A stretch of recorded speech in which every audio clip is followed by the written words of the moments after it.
အားလုံးပဲမင်္ဂလာပါ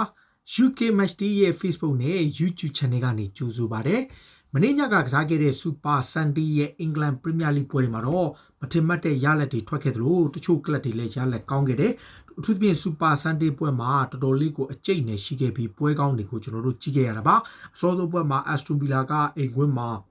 Southampton ကိုအခက်ခဲကစားခဲ့ပြီးတော့မှသူတို့ဝေးကွင်းက Southampton နိုင်သွားတယ်။ဒီကြားထဲမှာဇယားထိတ်က Everton ကို Newcastle ကနိုင်တာနောက် Manchester United လို့ဇက်တိုက်ဖုန်ကောင်းနေတဲ့အသင်းကို Arsenal က14နှစ်ကြာမှပထမဆုံးနိုင်တာနဲ့ Tottenham Hotspur ကလည်း Gareth Bale ရဲ့အမှတ်သားဂိုးနဲ့ပဲနောက်ထပ်တစ်ပွဲနိုင်ပွဲရခဲ့တယ်ဆိုတော့ Super Sunday မှာတကယ်ကိုစိတ်လှရှားရှားပွဲတွေရှိပါတယ်ဆိုတော့ပထမဆုံးအနေနဲ့တော့ဘယ်လိုပြောမလဲဒီ Aston Villa နဲ့ Southampton ဒီပွဲကအားလုံးမျှော်လင့်ထားတာက Aston Villa အသင်းအနေနဲ့အခြေအနေကောင်းနိုင်တယ်လို့တွက်ထားပေမဲ့ဒီ Southampton ဟာအထူးသဖြင့် away from home မှာကစားတဲ့အခါမှာ team work ကောင်းတယ်ကစားပုံကောင်းတယ်သူဖြစ်ခွင့်ရည်တွေကိုကောင်းကောင်းသုံးချနိုင်တယ်သူတို့အနေနဲ့အစောပိုင်းတွေကဥဆောင်ကိုရခဲ့တယ်ဒီဂိုးကဒီနေရာမှာသူတို့ကိုလူကျွံဘောဖြစ်တတ်မှတ်ခံခဲ့ရတယ်နောက်တူကမှမိနစ်20မှာ Vestager ရဲ့ခေါင်းတိုက်ဂိုးနဲ့2-1ဖြစ်သွားပြီး2-1စီဖြစ်သွားပြီးတော့မှဒီဘက်မှာအကောင်းဆုံးခြေစွမ်းပြခဲ့သူက James Ward-Prowse တကယ်ကို outstanding performance ရှိတဲ့ free kick နှလုံးကို Emi Martinez လို giant goalkeeper အကြီးကြီးကိုရောက်တွင်းသွားတာပါပြီးတော့မှဒုတိယပိုင်းမှာ Danny Ings တလုံးထပ်သွင်းပြီးတော့ဘယ်လိုပြောမလဲ 4C ဖြစ်ပြီးတော့မှဒီ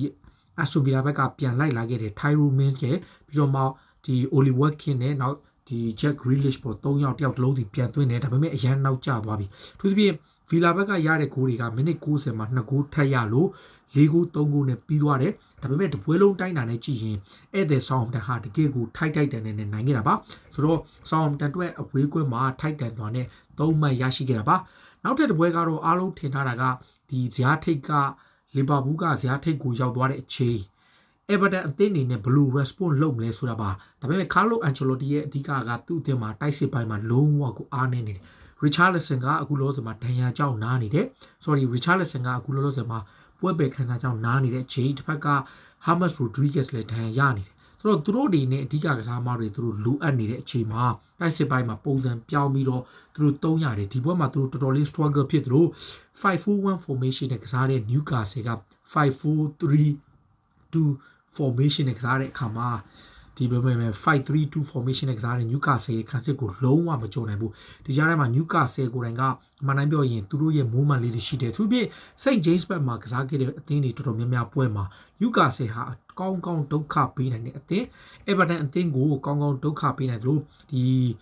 Everton လည်းတော်တော်လေးကန်ဆိုးသွားတော့သူတို့ပေးလိုက်ရတဲ့ penalty က56မိနစ်မှာဒီ Andre Gomes ချင်းထုတ်တာကနေကန်ဆိုးပြီးတော့ Callum Wilson ရဲ့6ကိုဖြတ်ကန်ပြီးလို့ဒီ penalty ပေးလိုက်တယ်ဒီလုံးကို Callum Wilson သွင်းခဲ့တယ်ဒါဟာ Callum Wilson အတွက်တော့ဒီနေ့ရာသီမှာ Newcastle အတွက်3ချိန်မြောက် penalty သွင်းတာသူ့အတွက်5ဂိုးမြောက်သွင်းတယ်ပြီးတော့မှ84မိနစ်မှာနောက်ထပ်သေးကြတဲ့ဂိုးကိုတံပြန်တိုက်စစ်ကနေနော်တစ်ဖက်ကပို့လိုက်တဲ့ Ryan Fraser ပေးတာကနေလူထိပြီးတော့ဒီ Callum Wilson ပိတ်သွင်းတယ်ဒီဘက်မှာ Newcastle ကိုခြေစွမ်းပြတဲ့သူက Saint Maximin ပဲSaint Maximin တော်တော်ကိုကောင်းတယ်ပထမပိုင်းမှာတည်းကသူဂိုးရမယ်အလုံးမဂိုးတင်တာဂိုးကမှ Emiron ပေးလိုက်တယ်လို့တော်တော်လေးကောင်းတယ်ဒါပေမဲ့အဲ့လုံးမဂိုးပေမဲ့တပွဲလုံးတိုင်းတာနဲ့ဇယားထိတ်က Everton ကို Newcastle ကထိုက်တန်နဲ့နိုင်ခဲ့တယ်ပွဲပြီးကန်ဒီမှာတော့ဒီဘယ်လိုပြောမလဲဒီ Dominic Calvert-Lewin ကနှစ်သိပ်ကိုတကူပြန်သွေးလို့ပွဲက2ဂိုးနဲ့ပြီးသွားပေမဲ့ Everton ကနိုင်ပွဲပျောက်ခဲ့လို့ဇယားထိတ်ကနေဆင်းပေးလိုက်ရပြီးတော့သူတို့ဒီဘယ်လိုပြောမလဲအဆင့်3နေရာထိကျသွားတယ်ဒါပေမဲ့နောက်ထပ်တစ်ပွဲစိတ်ဝင်စားစရာက Match of the Day လို့လည်းခေါ်လို့ရတယ်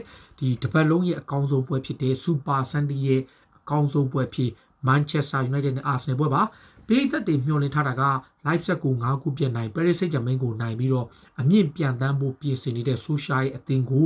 Arteta ရဲ့အသင်းကကစားကွက်တီတီငိမ့်ငိမ့်နဲ့အကောင်းဆုံး response လုပ်ခဲ့တာပါလက်စတာကိုရှုံးခဲ့လို့သူ့ဘော်ကိုဝေဖန်မှုတွေရှိပေမဲ့သူဟာသူ့ရဲ့ needs နဲ့အတိုင်းပဲအပြောင်းအလဲမရှိဘဲနဲ့တွားခဲ့ပြီးတော့3-4-3 formation နဲ့တွားတယ် United ကတော့ဒီနေ့ပွဲမှာ Edison Cavani ကိုသုံးမယ်လို့တွက်ထားပြီးတော့မှမသုံးဘဲနဲ့ဒီညမှာသူ့ရဲ့နေရာမှာ Solskjaer ကဒီ problem ပဲ4-3-1-2 formation တွားလိုက်တယ်ဆိုတော့ဒီနေရာမှာ Solskjaer ကိုကျွန်တော်တခုမကြိုက်တာကဘာလဲဆိုတော့သူ Chelsea နဲ့ပွဲမှာကစားခဲ့တဲ့ဒီ back four position ဒီနေ့ပွဲမှာကစားခဲ့တဲ့ Diamond ကွင်းလေက Diamond formation ကွင်းလေက Diamond formation အပြင်ဟို BSC နဲ့ပွဲတုန်းကလည်း3 back ကစားတယ် RB Leipzig နဲ့ပွဲမှာလည်းတိုက်စစ်ပုံစံနဲ့ပုံစံဆိုတော့တပွဲနဲ့ပုံစံတွေအမြဲပြောင်းနေတဲ့ Manchester United အသင်းအနေနဲ့ကစားမတွေအနေနဲ့လုံးဝကို ဒီဘယ်လိုပဲမဲ့ကောင်းကောင်းဆက်တက်မလုပ်နိုင်ဘူးနောက်တစ်ခုက Arsenal အသင်းကဒီနေ့ပွဲမှာအထူးဖြင့် 4-3-4 formation မှာအဓိက Granit Xhaka နဲ့ Dani Ceballos ကိုနားပြီးတော့သူတို့နေရာမှာ Mohamed Elneny နဲ့ Thomas Partey ကိုထည့်တယ်ဆိုတော့တိုက်စစ်ပိုင်းမှာတော့ Aubameyang ရဲ့ Lacazette ရဲ့ Aubameyang ရဲ့ဟိုဘက်က Willian ရဲ့ထားပြီးတော့ခံစစ်ကတော့ဒီဘယ်လိုပြောမလဲ Gabriel ရဲ့ Holding နဲ့ဟိုဘက်ချမ်းကတော့ Kieran Tierney wing back ကတော့ Hector Bellerin နဲ့ဟိုဒီဘက်က Bukayo Saka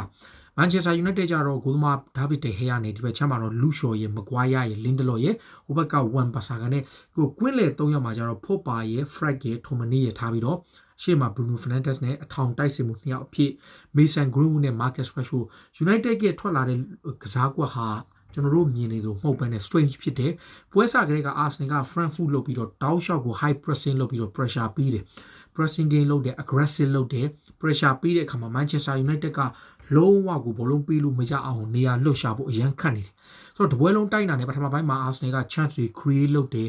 အခွင့်အရေးတွေလည်းရခဲ့တယ်ဒါပေမဲ့အသုံးမချနိုင်ဘူး United ကပထမပိုင်းမှာ movement ဆိုလို့တစ်ချိန်ပဲရတယ်အဲ့ဒါက Marcus Rashford ဟိုဒီ white ပြီးတော့ပေးလိုက်တယ်လို့ကိုတစ်ဖက်အရှိမရှိတဲ့ Mason Greenwood သွင်းခဲ့တာဒါပေမဲ့ပထမလုံးတိုင်းတာနဲ့ကြည့်ရင် Arsenal ဘက်ကဒီဘယ်လိုပြောမလဲအပိုင်ခွင့်တွေရတဲ့အထက်မှာ Willian လုံးတိုင်ထိသွားတာ Bukayo Saka ခေါင်းတိုက်ထားတာလွဲချိုသွားတာဒီအပြင်တပွဲလုံးတိုက်တာနဲ့ Arsenal ကတော်တော်လေးကို control လုပ်တယ် United ရဲ့ကွင်းလေကကျွန်တော်ပြောတဲ့ AM နေရာမှာကစားတဲ့ Bruno Fernandes ရောPogba ရော Fred ကို Martin တို့3ယောက်ဒီ Tomine တို့3ယောက်လုံးဟာ Fred ပါဝင်သူ Tomine ရဲ့ Fred ရဲ့ Pogba ရဲ့ Bruno Fernandes 4ယောက်လုံးဟာ Arsenal ရဲ့ Thomas Partey နဲ့ Elneny ကွင်းလေကိုလုံးဝမရှင်းနိုင်ဘူးဒီကွင်းလေ2ယောက်က up and down စေနေအထူးသဖြင့် Thomas Partey ကဒီသူက all round defender defensive midfield player ဖြစ်လေကောင်းတယ် box to box လည်းရတယ် tackle လုံးဝကို aggressive ဖြစ်တယ်ပြီးတော့သူ့ရဲ့ control ကလည်းကောင်းကောင်းလေးကိုထိန်းထားတဲ့ခါမှာ Arsenal ကွင်းလေကလုံးဝကိုစီးထားတယ် Manchester United အနေနဲ့ဘာမှကိုမလုပ်နိုင်ဘူးတော့ဒုတိယပိုင်းရောက်တဲ့အခါမှာ United ကပွဲအစမှာခတ်သွတ်နဲ့သူတို့အကွက်ပြန်တည်ပြီးတော့ဆိုရှာကသူ့ရဲ့ shape ကိုပြောင်းသွားတယ် Arsenal ကတော့ဒီ position ဒီအတိုင်းပဲဒီ shape ကိုပဲကစားတယ်နောက်ကနေစပြီးဘောလုံးပေးတယ်ဒီနေရာမှာ Arsenal ကဒီနည်းနည်းလေးသဘောကျတဲ့တစ်ချက်ကဒီလူငယ်ကစားမဒီဘယ်လိုလဲsorry Holding နဲ့ Gabriel ကအဝါကက်စီထိသွားခဲ့ပေမဲ့တပွဲလုံးကိုသူတို့ကောင်းကောင်းထိန်စားသွားခဲ့တယ်ဒီနေ့ပွဲရဲ့ကွင်းလေက boss ဖြစ်တဲ့ Thomas Partey နဲ့ Elneny နှစ်ယောက်ဆုံးတော်တော်လေးကောင်းခဲ့သလိုဒီ Lacazette ရဲ့ hold လုပ်တာတွေကလည်းကောင်းတယ်ဒါပေမဲ့ Manchester United မှာတော့ Rashford တို့ဒီတစ်ဖက်က Mason Greenwood တို့ဟာ sharp ဖြစ်ပေမဲ့သူတို့ကိုဖန်တီးပေးတဲ့သူလုံးဝမရှိတာကဒီပွဲရဲ့အလှည့်ပြောင်းဖြစ်သွားတယ်သူတို့ Arsenal အတွက်ဒီဘယ်လိုပဲဒီ penalty ကဒီ Pogba က Bellerin ကိုကျူးလွန်လိုင်းက penalty ပေးတယ်သူ့အနေနဲ့ round side ကနေသူလှုပ်လိုက်တဲ့အခါမှာ penalty ပေးကြပြီးတော့အဲ့ penalty ကို Pierre-Emerick Aubameyang က69မိနစ်မှာကန်သွင်းခဲ့တယ်သူ့အတွက်လေ9ပွဲဆက်တိုက်ဂိုးပေါက်ပြောင်းနေမှုကိုအဆုံးသတ်နိုင်ခဲ့သလို Emerick Quinn ကအပြင်ဒီ away from home ဖြစ်တဲ့ Old Trafford မှာ200ဒီဆက်တိုက်ပြီးခဲ့တဲ့ရာသီတုန်းကလည်းသူဂိုးသွင်းထားတဲ့အတွက်200ဒီဆက်တိုက်သူဂိုးသွင်းနိုင်ခဲ့တာပါဆိုတော့ Arsenal အနေနဲ့အဲ့ဂိုးကိုပဲအနိုင်ဂိုးကိုထိန်းဖို့တဲ့နောက်ပိုင်းမှာဒီချက်ပို့ပြီးတော့ discipline ပို့ထားတယ်ဒီကြားထဲမှာဒီ Lacazette ကိုထုတ်ပြီးတော့ Eddie Nketiah ရဲ့အပါဝင်အပြောင်းလဲတွေအချို့လုပ်တယ်ဟိုဘက်မှာတော့ United ဘက်ကဒီ Marcus Rashford နဲ့ဒီဘက်က sorry ဒီတစ်ဖက်က Manchester United အနေနဲ့ Greenwood နဲ့တစ်ဖက်ကဟိုဘယ်လိုပြောမလဲ Bruno Fernandes ကိုထုတ်ပြီးတော့အပြောင်းလဲတွေလုပ်ပြီးတော့ Martin တို့တစ်ဖက်က Donny van de Beek တို့ဘာလို့ဝင်လာခဲ့တယ် Edinson Cavani လည်းပါတယ်ဒါပေမဲ့တပွဲလုံးတိုက်တာရ Manchester United အနေနဲ့ chance create တဲ့အပိုင်းမှာတော်တော်လေးအားနေတယ်အထူးသဖြင့်ဒီ